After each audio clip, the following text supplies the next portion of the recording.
Yo, what is up, guys? Out in Palantir, and this episode went in. This episode went in on so many levels. In my personal opinion, it was a great episode. And let me tell you guys this. Let me tell you guys this. As a book reader, I already know what's gonna happen for the next 3, 4 seasons. But let me tell you, next season's gonna be a bombshell season. It's gonna be absolutely insane, and that is what this episode was. This episode was basically foreshadowing everything that will happen next season, the season after that.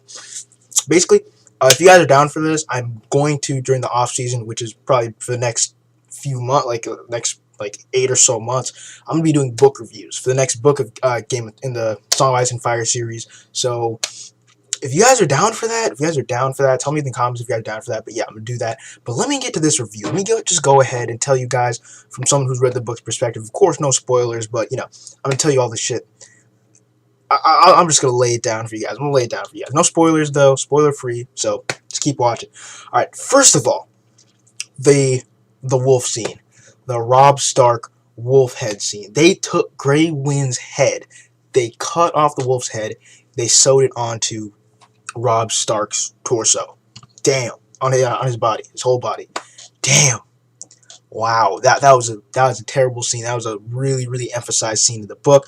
Basically, what this scene was, the whole scene was a battle between Robb's remaining forces, basically the Northerners versus, we're just gonna call the Northerners because basically everyone from the North all teamed up in this one army, versus Roose Bolton's men, Walder Frey's men. But remember, there's no battle plans. These dudes are all drunk. Half were sleeping. So at this point, they're just going down. They're just done. They're just getting raped at this point. It's not even fair. It's not even fair. Walder Frey, Roose Bolton just laid the smackdown on the North, killed all their damn. But the Blackfish escaped, which I'm going to get to in a little bit. Blackfish, Bryn and Blackfish Tully. Yes, my favorite Tully, Bryn and Blackfish Tully. Ed Muir, by the way, Ed Muir is still alive. The dude who got married, he's still alive. So, but we're going to go on to the next part. Tyrion and Sansa, we had that one scene where they're walking through the garden. Shay's right there, making it real awkward for husband and wife to talk. But Sansa, she's joking around with Tyrion. She actually doesn't look like she's hating her life too much at this point. I mean, she seems to have adjusted.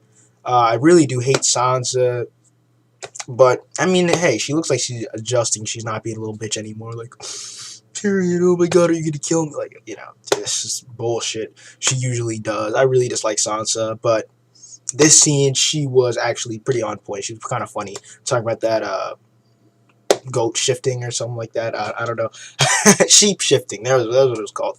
But anyways, next, the small council meeting, right?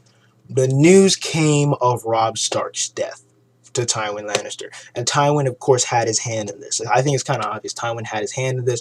Walder Frey, Roose Bolton, all teamed up. Let's kill Robb Stark. Frey and Bolton were both Robb's bannermen, so they switched to the Lannister side. So Lannister just gained 2 new bannermen, very strong and influential people, and Robb's kind of screwed. Well, he's fucking dead. But it was really funny, this scene. This is the scene where Tyrion said kings are dropping like flies. I'm a monster, right? So I'm gonna kill your ass. Like, he's just heavily suggesting that he's gonna kill Joffrey.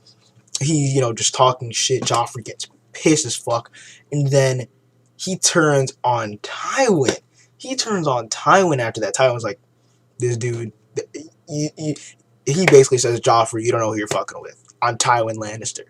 And then, yeah, man, Joffrey just got sunned. He just got schooled. And then Tyrion and Tywin had a little talk. Tywin just heavily wants Tyrion to fuck Sansa and have a child because their child is technically the king in the North. Not the illegitimate king in the North, just the warden, basically, of the North, which is what Roose Bolton is for the Bowman. But the next Stark, he's an heir to the Stark throne, right? Basically, best case scenario for the Lannisters, a Lannister heir to the Stark throne, since he is Sansa's the oldest living Stark, and according to the general public, every other Stark is dead, other than Jon Snow. Every other Stark is either dead. They don't know the whereabouts of any Starks other than Jon Snow. He's up on the wall, not bothering anybody, so he's really out of their view. So Sansa's son is basically the Warden of the North. Let's see. Yeah, so there was that scene. That was basically the importance of that scene, if I remember correctly. And then we had, oh yeah, Tyrion. Tyrion told Tywin the North is not going to forget this. That was really just a fucked up thing to do.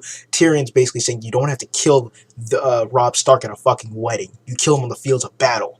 Okay, you kill him on the fields of battle. You don't do some bitch. You don't be a bitch and kill him at a fucking wedding. Because that was really fucked up, honestly, what Walder Frey did. I mean, Robb kind of deserved it for breaking his vows, his oaths, but Walder Frey, I mean, come on, man. Calm the fuck on. And that scene ended in a really, really sad way. Really, really sad way. Tywin told Tyrion something that would hurt any man's pride, no matter what they think of their father. It's going to hurt any man's pride. Tywin basically told Tyrion, I am not selfish. I've done things that benefit me and I have done things that benefit the family rather than benefit me, which was I left you alive at birth because technically I wanted to kill your ass, drag you into the water and drown you. That's what he told Tyrion. That was sad. That was fucked up. I don't know why you tell someone that you wanted to kill them when they were born. That's really just fucked up in general. Let's see. And then we had, of course, oh yeah, Bran in the haunted hall, right? They were saying like that story about the rat cook. Bran's story, not that interesting, but it does get interesting towards the later half of the series. But the next scene was Walter and Roose talking about how, got their asses. Roose now Warden of the North. Basically, a status update. Blackfish escaped. Just remember, the Tullys are not done yet, man. If you guys are like, oh, the Tullys are screwed, they're fucked. Hoster Tully died. Then we have Catelyn, and then we have Edmure. Edmure's still alive, though. And then Blackfish escaped. The main thing here, guys, remember, Blackfish escaped. The most badass Tully there is escaped. So, hey. Season 4, anyone? Season 4, Blackfish gonna go ham? Maybe? I don't know. Let's see. Yeah, of course they say the Blackfish escaped. And then we learned Theon, about what happened to Theon. Theon was captured by Ramsay Snow. Not Ramsay Bolton, Ramsay Snow. He's called Bolton's bastard, Ramsay Bolton. That's just some common names for him. But basically he's Ramsay Snow because he's of course a bastard had by Roose Bolton and some illegitimate wife. But he's Bolton's pretty much best son. And I think he's Bolton's only son, if I remember correctly, but it really doesn't matter, because Bolton's bastard, basically just a cruel-ass motherfucker, torturing Theon, for what? For fucking fun. He's doing it for fun. This guy's doing it for sport. And we find out that Tyrion and the Ironborn, sold out Theon. My bad, I said Tyrion. The Ironborn sold out Theon. Sold him out to Ramsay Bolton, to the Boltons. And that's how Winterfell got fucked up. Winterfell got fucked up there. They sold out Theon. They walked off scotch-free. That's basically what happened. So now, of course, we see the Reek scene. The Reek scene did not really happen in the books. His name technically changed to Reek. So Theon basically thinks his name is Reek now. Basically. Oh my goodness, do I keep saying Tyrion? I don't know why. Theon basically thinks his name is Reek now. The thing about that is the transformation was drastic in the book. It was like one chapter. We have a chapter narrated by Reek because they changed a chapter in the books. They have every chapter is in the point of view of a different character. One day we went back to his point of view and his name was Reek. That's how that happened. But in the book we actually see how it happened. He was torturing him, talking about his phantom cock, because of course he cut off his cock and he mailed it to fucking Balin Greyjoy and Asha. Holy shit, that was fucked up. But basically he's torturing Theon. He punches him in the face until he admits his name is Reek, because he's supposed to stink. That's the pun, or whatever the hell you want to call it there, the wordplay. So basically, Theon's getting fucked up, and now he doesn't even know who he's losing his sense of identity. It's the worst thing you can do to a person. Sam and Gilly, of course, appear to Bran. He's like, wow, you're Jon. He sees the direwolf, so he's like, wow, you're Jon Snow's brother. Amazing, dude. I'll help you out any way I can. But Bran's like, oh, I want to go beyond the wall. Sam's like, nope. I'll help you out anyway, except for that shit. I'm not going back there. So basically, Sam does part with Bran. Sam ends up going to Castle Blackwall. Bran ends up going out north of the wall. Guys, this is all shit that's going to go down next season, mind you. Mind you, this is all shit that's going to be expanded upon next season. Next season, we have Bran north of the wall. Oh, man. Oh, Bran north of the wall. I don't even like Bran's storyline that much, but let me tell you, Bran north of the wall, that's some good shit to look forward to. That's really, really good.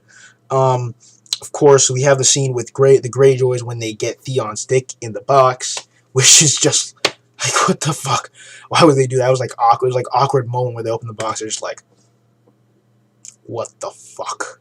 This is my son's dick in the box. And then, oh my goodness, this is what I'm talking about. The foreshadowing in this episode was epic as fuck.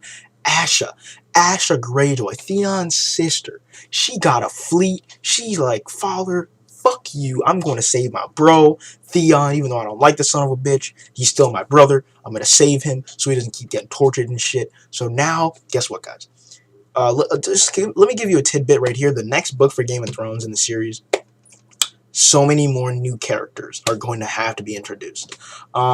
You know how I said the point of view thing earlier? You could have a Cersei chapter, you'd have a Jaime chapter, you have a Tyrion chapter, you'd have a Theon chapter, you'd have a Catelyn chapter. But the thing is, next book there are like 10 new point of view characters, right? 10 new. I'm not going to tell you who they are. Of course, I want it to be a secret. If you really want to know who it is, PM me who these people are. But they have not yet been introduced. But they are from the houses we already know and love, a lot of them. And some of them are from houses we don't know yet. So they're going to be new families, new houses entering into the verse pretty much next couple seasons that have not been expanded as much upon. And it's really going to be good. We're going to get, oh, man, Game of Thrones. Anyways, but where I was getting with this, Asha taking her fleet going to the fucking Boltons. Asha. God. Asha. Anyways. I digress. Next, we get to Sam the Slayer. In the books, it was weird because Sam the Slayer is a nickname he got because he slayed White Walkers, right? The Night's Watch will develop his nickname for him. I think they... Shit. I probably shouldn't have said that. Wait, no. It was supposed to happen. It was supposed to happen a while ago. They did not do it yet. I believe it was supposed to happen a while ago. Yeah, it was. Anyway, Sam the Slayer, just remember that name. Sam is officially... Well, he's not really a badass. I take that back, but that's his nickname. I think they call him that to make fun of him. But he basically showed the dagger to Bran that he slayed the White Walker with. I think he might have given it to Bran. I'm not sure. But he showed it to him. I know that for sure. And of course, they part ways. The next part with Davos and Gendry was a really good scene where Davos and Gendry really opened up to each other. They're from the same place, Flea Bottom, that's where they originated. And Gendry basically learns, I'm not trusting any highborns. They're not legitimate people. They want shit from you. They never give anything to you. And, Gendry's been being taken advantage of this whole time by different groups of people. I mean, you can't really blame the dude for thinking all highborns are just out to get you. But it was a really touching scene between those two. Of course, we had the Shay and Varys scene where Varys gave Shay a bag of diamonds. She's like, get the fuck out of here, basically. Because we need Tyrion's mind to save this country. You're kind of a complication, getting in the way of him and his wife. You're distracting him, making him feel bad all the time with your bullshit. Because Shay has been, making Tyrion feel guilty around Sansa. He can't really open up fully to Sansa because Shay still is there. But Shay's like, no, if Tyrion wants me to leave, tell him to come and tell me himself. I don't want to hear shit from you. Which basically, I think she made the right choice in saying that. Of course, we have the scene with Cersei and Tyrion, which is an interesting scene. They basically just talked about how Cersei doesn't want to marry Loras. She's going to try to get out of that somehow. She's saying that he should impregnate Sansa, but of course Tyrion's not going to want to do that. He's just not him. He said he's not going to rape Sansa. He's not going to make her want to submit to him. He's going to let her of her own accord. And of course, now Sansa's down in the dumps. She probably hates Lannisters more than ever since her brother and her mother supposedly died, and potentially her uncle. But she doesn't know the details, of course. She thinks everyone that was there died, so it's a lot worse for her. Just saying. Now, Arya. The scene with Arya. Oh my goodness. Arya heard those guys talking about how they took down Robb. She went to that dude. She's like, yo, oh man, she's like, yo, pick up this coin for me. Pick up this coin for me real quick. And she stabbed him up. She stabbed the shit out of him. And of course, the Hound rushes to Arya's aid. So now we got this. Come on, guys. Dynamic duo. Dynamic duo. So the Hound said, if you want to do something like that, you should at least tell me. He didn't yell at her. He didn't say you should have done that. He said, you should tell me so we can both kick their asses together. Guys, dynamic duo, Arya and the Hound. You already saw the first glimpse of it. It's coming. It's coming, guys. It's coming. Of course, that was a really good scene. The Jon and Ygritte scene. Oh my goodness, Ygritte came to Jon. You could tell she was sad. Her bow was shaking. She couldn't really aim properly. Of course, I don't think she was aiming to kill him though. She was kind of she wasn't aiming to kill him. I mean, she wanted to kill him. You know how you consciously want to kill him, but unconsciously you're like, no, I can't. I love him. That's what he said. He said, I know you love me. I know I love you, but I got to go home. Which is what Jon said. I mean, hey, he had to do what he had to do. I'm not going to go ahead and say I didn't like his decision. Either way, whether he stayed with the Ygritte and the Wildlings or went back to Castle Black. I mean, come on. I can't really disrespect Jon Snow. Jon's still my second favorite Stark behind Arya, but I digress. After that scene, we have more Sam and Gilly when they go to Maester Aemon. This was a hilarious scene. Maester Aemon thought he fucked Gilly, and that was their son, which was really, really funny, especially because she named it Sam. Like, it was just hilarious. But Sam remembers his vows. He told Maester, she called Maester Aemon Master. It was just funny. It was just a funny scene overall. But yeah, they're gonna let Gilly stay at the Castle Black, which is great for both of them. And yeah, that's of course a good scene. The Davos and Stannis scene, and then oh my. Okay, so basically, since they got news of Robb Stark's death after he dropped the leech with Robb Stark with Gendry's, the King's blood in the fire, right? Then that's when shit started, because Davos is like, we're not winning back the kingdom with blood magic, no fucking way in hell. We're not killing this innocent kid. I just had this conversation with him. He's a cool guy. He's done nothing wrong. We're not sacrificing him. There must be another way. So what he decides to do is set Gendry free. He decides to set Gendry free. Of course, this angers Melisandre, angers Stannis, but now we get some of the most epic foreshadowing of Game of Thrones thus far. The most epic fucking foreshadowing. When Davos is like, you're going to need me, don't kill me. Because Stannis was about to send Davos to death. He'd had it up to here. But then Davos said, you're going to need me. He gives the letter to Stannis about the Night's Watch and the White Walker. Stannis wasn't having that bullshit. But Melisandre's like, I'm in. Melisandre's like, okay, we have to fucking stop this threat. The war between the Seven Kingdoms is nothing. The war that's happening north of the Wall, that's the shit. So guys, fire versus ice. Fire, Melisandre, fucking Fire Priestess, Stannis Baratheon, Lord of Light, all those versus White Walkers. And Wildlings, potentially Wildlings. So come on, guys. Can you guys see this happening? A possible meetup, a possible intersection of 4 different plot lines? Who's in the north right now? Stannis is apparently going up north. Alright, Stannis is going up north. We got the Night's Watch. Stannis, we got all the Dragonstone bros. Stannis, Davos, Melisandre. We got the Night's Watch. Jon Snow, Sam Tarly, Bran's up there. I mean, we got the Wildlings, Mance Raider. Come on, guys. We have so many people up north. Shit's gonna go down up there. Of course, we still have the war in the Seven Kingdoms. Of course, Jon Snow. Oh yeah, and Davos. Davos' job. Okay, guys. Let me give you a little bit of epic foreshadowing. I'm gonna tell you guys. I'm just gonna say this is gonna be epic. Davos' job is recruiting all the lords and ladies of Westeros. So basically, Davos' job is to recruit everyone of interest in the Seven Kingdoms to join Dragonstone and join Stannis' army. Davos' job is to recruit lords and ladies to give their armies to Stannis and to ally up with Stannis. That's going to be epic. I'm just going to say it's going to be epic. No spoilers here. That's going to be epic. That's why you guys need to come to these chapter reviews, man. These chapter reviews are going to be insane. These chapter reviews are going to be insane. This book, I'm telling you guys, these books are so enjoyable. They're so enjoyable. You guys need to be a part of this.